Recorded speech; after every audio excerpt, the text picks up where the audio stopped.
मोर शिक्षक बंधुमान तथा मोर अति आदरर छोट बड़ कुनाकुनी छात्र छात्री आज 2025 मसीहा ଜାନୁଆରୀ ମାସ 26 ତାରିଖ ଆଜି ଆମେ ସମସ୍ତେ ମହା ଆନନ୍ଦ ଉଲ୍ଲାସରେ ଏହି ଦିବସଟିକୁ ପାଳନ କରୁଛୁ। ସଭିଙ୍କ ମନରେ ଆନନ୍ଦର ଢେଉ ଖେଳି ରହିଛି। ଖଟିଖିଆ ଠାରୁ ଆରମ୍ଭ କରି କୋଟିପତି ପର୍ଯ୍ୟନ୍ତ ଆଜି ସବୁରି ଓଠରେ ହସ। ଏହି ହସର କାରଣ ହେଉଛି ଯେ ଆଜି ଆମ ଦେଶ ପାଇଁ ଆମ ଜାତି ପାଇଁ ଏହି ଦିବସଟି ହେଉଛି ଏକ ଗୁରୁତ୍ୱପୂର୍ଣ୍ଣ ଦିବସ।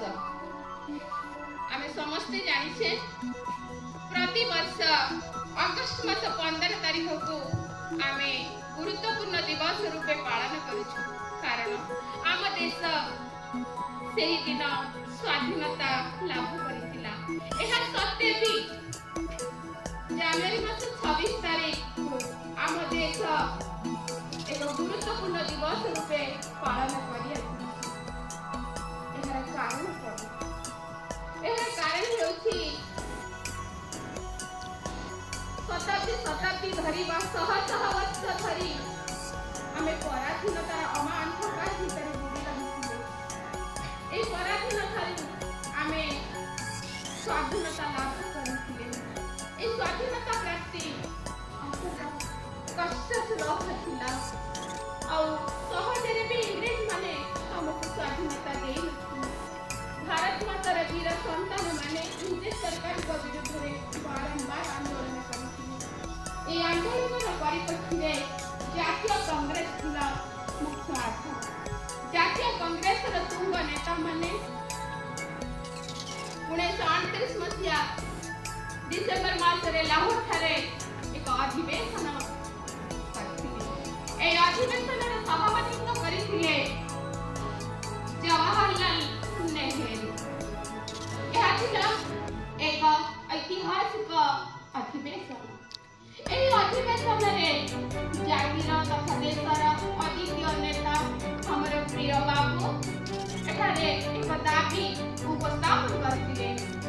ଆଜି ପର୍ଯ୍ୟନ୍ତ ଆମେ ଯେତେ ଆନ୍ଦୋଳନ କରିଛୁ ତାହା ଇଂରେଜ ମାନଙ୍କ ଠାରୁ କିଛି ସୁବିଧା ସୁଯୋଗ ଲାଭ କରିବା ପାଇଁ, କିନ୍ତୁ ଆଜିଠୁ ଆମେ ଯେଉଁ ଆନ୍ଦୋଳନ କରିବା ତାହା ହେଉଛି ଆମ ପାଇଁ, ଆମ ଦେଶ ପାଇଁ ଏକ ସ୍ୱତନ୍ତ୍ର ଆନ୍ଦୋଳନ। ତେବେ ସେଦିନ ଏ ଅଦ୍ୱିତୀୟ ନେତା ଏ ଲାହୋର ଅଧିବେଶନରେ କ'ଣ ପ୍ରକୃତରେ ପ୍ରସ୍ତାବ ରଖିଥିଲେ? ସେହି ପ୍ରସ୍ତାବଟି ଥିଲା ପୂର୍ଣ୍ଣ ସ୍ୱାଧୀନତା ଭାରତର ଲକ୍ଷ୍ୟ। ପ୍ରକୃତ ପକ୍ଷେ ଭାରତ ଥିଲା ପରାଧୀନ। 1929 ମସିହାରେ ଭାରତ ସ୍ୱାଧୀନତା ଲାଭ କରିନଥିଲା। ଆମେ ସମସ୍ତେ ଜାଣିଛେ 1947 ମସିହାରେ ଦେଶ ସ୍ୱାଧୀନତା ଲାଭ କରିଥିଲା। କିନ୍ତୁ 1929 ମସିହା ଡିସେମ୍ବର ମାସରେ ଜାତିର ଅଦ୍ୱିତୀୟ ନେତା ବାପୁ ଘୋଷଣା କଲେ ଆମେ ସ୍ୱାଧୀନତା ଦିବସ ପାଳନ କରିବୁ। ଆଉ ତାହା ହେଉଛି 1930 ମସିହା ଜାନୁଆରୀ ମାସ 26 ତାରିଖ। ବାସ୍ ଏହି ପ୍ରସ୍ତାବ ଗୃହୀତ ହେଇଗଲା। ମହା ଉଲ୍ଲାସରେ ଏହି ପ୍ରସ୍ତାବ ମଧ୍ୟ ସାରା ଭାରତରେ ଖେଳିଗଲା ବିଜୁଳି ପରି। ଆଉ ସମସ୍ତେ ଅପେକ୍ଷା କଲେ ସେଇ 1930 ମସିହା ଜାନୁଆରୀ ମାସ 26 ତାରିଖ। ଭାରତର ରାବି ନଦୀ କୂଳରେ ଉଡ଼ିଲା ଝଞ୍ଜା, ତ୍ରିରଙ୍ଗା ପତାକା ଉଡ଼ିଲା ଏବଂ ଦେଶ ତାର ସ୍ୱାଧୀନତା ଦିବସ ସେଦିନ ପାଳନ କଲା। ସମସ୍ତଙ୍କ ମନରେ ଗୋଟିଏ ପ୍ରଶ୍ନ ଥିଲା, ସାରା ବିଶ୍ୱରେ ମଧ୍ୟ ଗୋଟିଏ ପ୍ରଶ୍ନ ଥିଲା ଯେ ପରାଧୀନ ଭାରତୀୟ ମାନେ ସ୍ୱାଧୀନତା ଦିବସ ପାଳନ କରୁଛନ୍ତି। ଏହା ପଛରେ ଜାତିର ତୁଙ୍ଗ ନେତା ମାନଙ୍କର ଗୋଟିଏ ଲକ୍ଷ୍ୟ ଥିଲା ଯେ ଇଂରେଜ ମାନଙ୍କୁ ଦୁର୍ବଳ କରିଦେବା, ତାଙ୍କର ନୈତିକ ସାହସକୁ ଆମେ ହରାଇ ଦେବା। ବାଧ୍ୟ ହୋଇ ସେମାନେ ଆମକୁ ଆମ ହାତରେ ଆମ ସ୍ୱାଧୀନତା ଫେରାଇ ଦେବେ। ତାହା ହିଁ ସତ ହୋଇଥିଲା। ବାପୁ ଦେଖିଥିବା ସ୍ୱପ୍ନ ସାକାର ହେଲା। 1947 ମସିହା ଅଗଷ୍ଟ ମାସ 15 ତାରିଖରେ ଇଂରେଜ ମାନେ ଆମକୁ ଆମ ସ୍ୱାଧୀନତା ଫେରାଇ ଦେଲେ ସତ, କିନ୍ତୁ ତାହା ପୂର୍ଣ୍ଣାଙ୍ଗ ସ୍ୱାଧୀନତା ନଥିଲା। କାରଣ 1935 ମସିହା ଭାରତ ଶାସନ ଅନୁସାରେ ଦେଶ ଶାସିତ ହେଉଥିଲା।